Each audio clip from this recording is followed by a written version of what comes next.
Привет, друзья, я Артемий Троицкий, отвечаю на ваши вопросы. Значит, про общепит мы уже поговорили, больше к этой теме возвращаться не будем. Сейчас у нас вопросы по теме культтовар. Их тоже поступило огромное количество, и вопросов, и комментариев. Вообще, я вам очень просто искренне и очень благодарен за ваш очень живой отклик на мои рассказы. Я надеюсь, что то, что я говорю, это интересно и в первую очередь честно. Я на самом деле, как я уже говорил, у меня нет никаких пропагандистских задач, я не пытаюсь не очернить советскую действительность, не возвысить эту действительность. Я говорю о своих реальных жизненных опытах.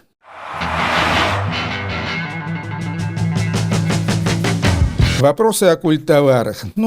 Тут у нас все от музыкальных инструментов до одежки. Мама сама шила и обшивала всю семью. Да, это была, в общем-то, обычная советская практика. Выходили всякие журналы, особенно это стало популярно уже в 80-е годы, когда появился такой журнал «Бурда Моден» с выкройками, до этого был эстонский журнал «Силуэт», тоже с выкройками. Всякие наши мастерицы, они выписывали эти журналы и шили платья, шили брюки, шили всякие модные вещи, которых в магазине просто категорически не было. То есть вообще, в принципе, скажем так, если не считать магазинной, то какая-то прямодневная одежда поступала из нескольких источников. Значит, это домашнее производство, выкройки, это так называемый самострок, тоже домашнее производство, но это уже делали профессионалы. То есть были такие ребята и девушка, и парни, в том числе, которые специализировались на том, что шили джинсы, шили всякие модные брючки, какие-то куртки, рубашки, батники. По последней моде нужен клеш от колена, пожалуйста, будет клеш от колена, нужен клеш от бедра, окей, будет клеш от бедра, карманы накладные, карманы не накладные, прочее. Самострок, это было очень и очень популярно. Разумеется, были так называемые цеховики. Цеховики – это, в общем, было подпольное производство, уже не домашнее, они там сидели в каких-то подвалах. Больше всего цеховое производство было распространено в Закавказье, то есть Грузия, Азербайджан, Армения, наверное, тоже, но я там не бывал. И, кажется, в Одессе тоже их было много. И они делали джинсы, они даже обувь производили. Я, скажем, помню прекрасно, как я купил в Тбилиси такую цеховую обувь, отличную, из очень качественной кожи, такие черно-белые мокасины. Стоила цеховая обувь гораздо дешевле, чем обувь на черном рынке. То есть стоила практически так же, как магазинная обувь, но при этом она была подпольного производства. Про черный рынок будем говорить потом.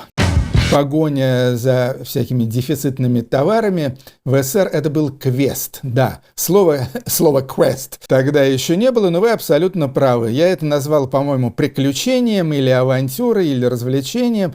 Слово квест просто идеально подходит. Так оно и было. Спрашивают про парки культуры. В парках культуры, в общем, это были довольно криминальные места. Я их не часто посещал. Скажем, единственный парк, который я более или менее так освоил, это был парк культуры имени Горького в Москве, потому что он был большой, потому что он был зеленый.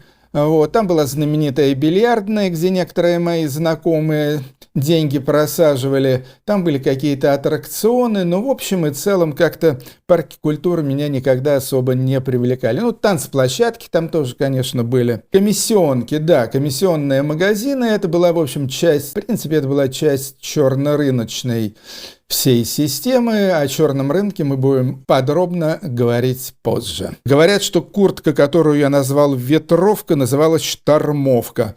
Может быть, она и называлась штормовка, может, я просто забыл это слово, но, в принципе, как-то для меня привычнее слово ветровка. Такая брезентовая бесподкладочная куртка, которая хорошо использовалась во всяких походных целях, и при этом достаточно стильно в отличие от подавляющего большинства советской одежды, выглядела. Хорошие книги. Ну, про книги тоже будем говорить отдельно, потому что это тоже хорошие книги в СССР. Это большая тема. Интересную штуку пишут, я об этом не знал, что, оказывается, летчики привозили выкроенную джинсу, то есть джинсовые материалы с уже нанесенной туда кройкой, то есть оставалось их только вырезать и сшить. Стоила такая выкроенная джинса 60 рублей, а продавали потом готовые джинсы по 90. По 90 даже как-то слишком дешево, я бы сказал. Не знал об этом. Я не знал, спасибо. Синтезатор Polyvox. Да, синтезатор Polyvox — это был самый востребованный электронно-музыкальный инструмент в Советском Союзе. Он был изобретен в СССР. Более того, я был знаком и переписывался с его изобретателем. К сожалению, забыл, как его зовут. Интересный синтезатор, отличался по звуковым характеристикам от всяких западных там этих Мугов, Роландов и так далее. Это был очень популярный предмет контрабанды, торговли и форцовки. То есть у меня были знакомые финны, которые закупали просто все поливоксы, до которых у них дотягивались руки, и потом они шли как финским музыкантам, так и они их продавали дальше англичанам, немцам, прочим электронщикам. И поливокс — это был такой культовый инструмент среди всяких, значит, любителей аналоговой техники на Западе. Предлагают темы: одежда, алкоголь, молодежные журналы. Спасибо, запомню. Какие-нибудь из этих тем я обязательно освещу. Спрашивают про группу «Восточный синдром» из Магадана. Значит, это вопрос как бы не в тот почтовый ящик. Вот, все вопросы, не касающиеся советской жизни, пожалуйста, присылайте на живой уголок. То есть у меня там проходят вот эти стримы по субботам обычно, и там я отвечаю на всевозможные вопросы музыкальные, а также на вопросы, касающиеся текущей политики. Посылочные вещи из Израиля. Ну да, в 70-м году, когда началось массовый исход евреев из СССР в Израиль, ну а также там помимо Израиля, там кто в Италии оседал, кто в Австрии, кто до Америки добирался. Да, эти ребята, они присылали своим друзьям и родственникам посылки тоже с теми же джинсами и так далее, и они тоже подпитывали черный рынок. Но я бы не сказал, что это был, скажем так, самый популярный канал поступления этих вещей. Пакита в своих интервью говорила, что одевала Георгия Гурьянова и так далее. Ну, Пакита — это действительно, это была такая легендарная французская девушка, испанского происхождения. Я ее тоже прекрасно знал. Она действительно дружила с нашими музыкантами и художниками. Правда, примерно как Джоанна Стингрей. Но у Джоанны Стингрей это было поставлено на такую американскую деловую и благотворительную ногу. У Пакиты это все было, так сказать, более по-женски, скажем так. Георгия Гурьянова, да, я думаю, что она ему покупала какие-то вещички, но думаю, что не за даром. Я уверен, что Георгий ей за это с удовольствием давал свои картины, которые сейчас стоят десятки тысяч в иностранной валюте. Но Георгий Гурьянов, разумеется, это Густав, это прекрасный художник и барабанщик группы «Кино». Спрашивают про гитары. Было много гитар в официальной продаже, электрогитар производства разных социалистических стран. Гитары Этерна, Стар, Музима, Орфей, Иолана и так далее. Стар и Иолана — это, кажется, чешские, но Стар точно чешский, у меня был Стар. Я у Уайта купил, у Алексея Белова. Музима — это ГДРовская, Этерна тоже, кажется, ГДРовская, Орфей — болгарская. Эти гитары стоили, конечно же, дороже, чем советские гитары, там типа Урал там и так далее. На советских, как тут многие подтвердили мною сказанное, на советских гитарах играть было просто невозможно. Катастрофически не строили. На этих гитарах можно было играть, звук у них, конечно, был несравним там с Фендерами и Гибсонами, но тем не менее можно было на них играть. Стоили они дороже, ну, то есть советские гитары стоили где-то там от 100 до 200 рублей, а вот эти чешские, ГДРовские, болгарские, они стоили от 250 примерно до 300-400.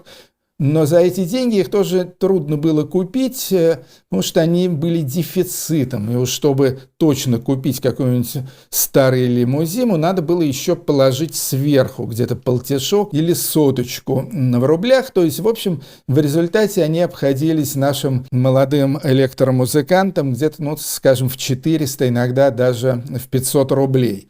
Но по сравнению с тем же Гибсоном, который стоил 5000 рублей, то есть столько же, сколько автомобиль «Волга», я это точно знаю, это, конечно, было совсем недорого.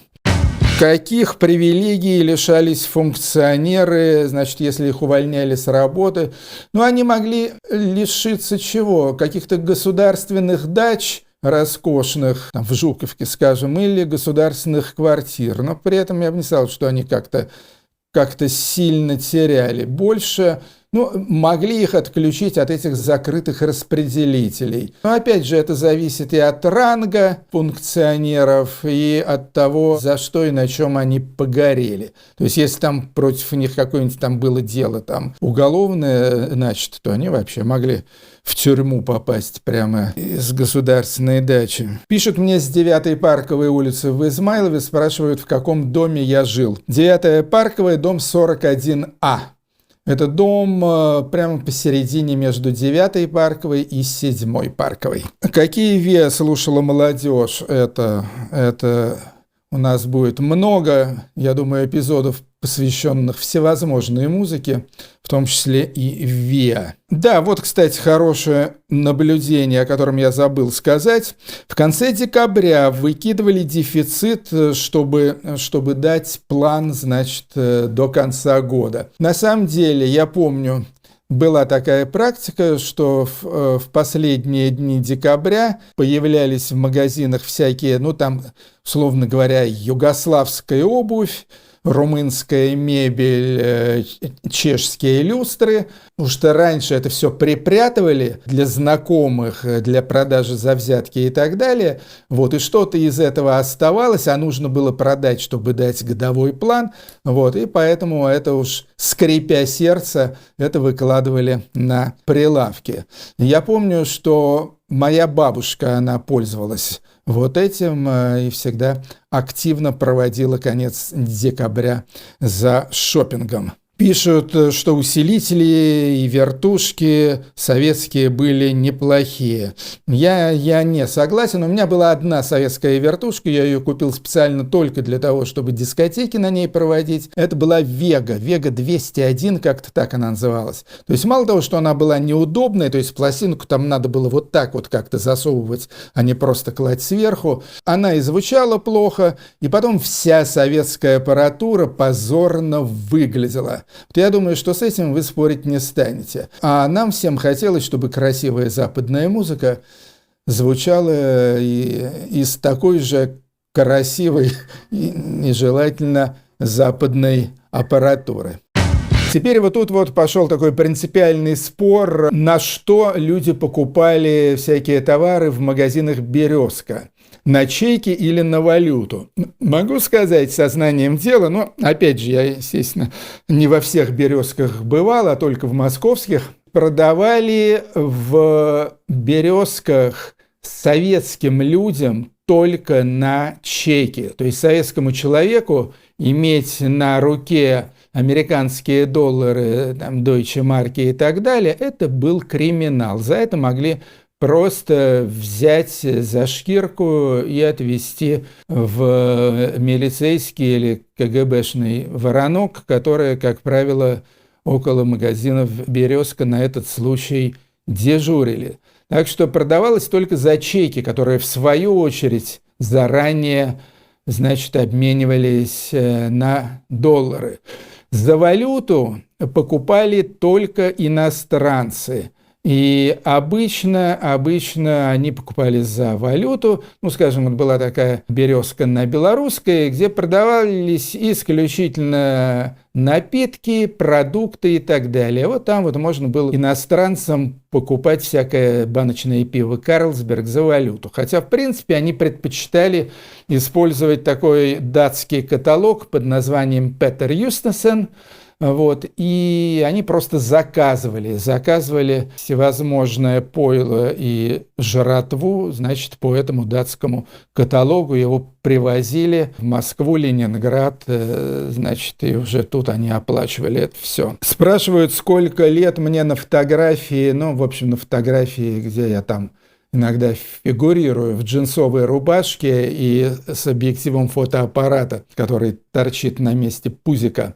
На этой фотографии мне 33 года. Это фотография 88 года. Еще один интересный вопрос, на который я не уверен, что могу дать ответ.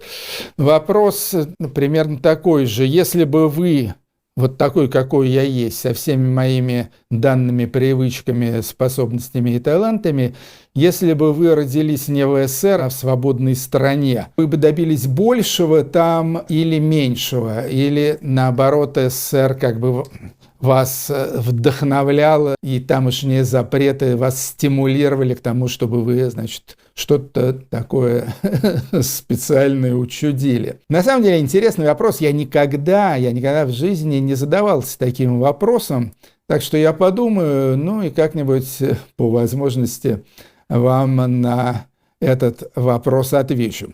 Потому что, на самом деле, это сложная тема. Ну и последнее. Кто-то тут отлично резюмировал, так сказать, общее ощущение от популярной советологии. Резюме такое. В СССР все было плохо, но мне было хорошо. Ну, в общем-то, можно сказать, что примерно так оно и было, но не всегда. Так что у нас впереди еще есть всякие драматические рассказы.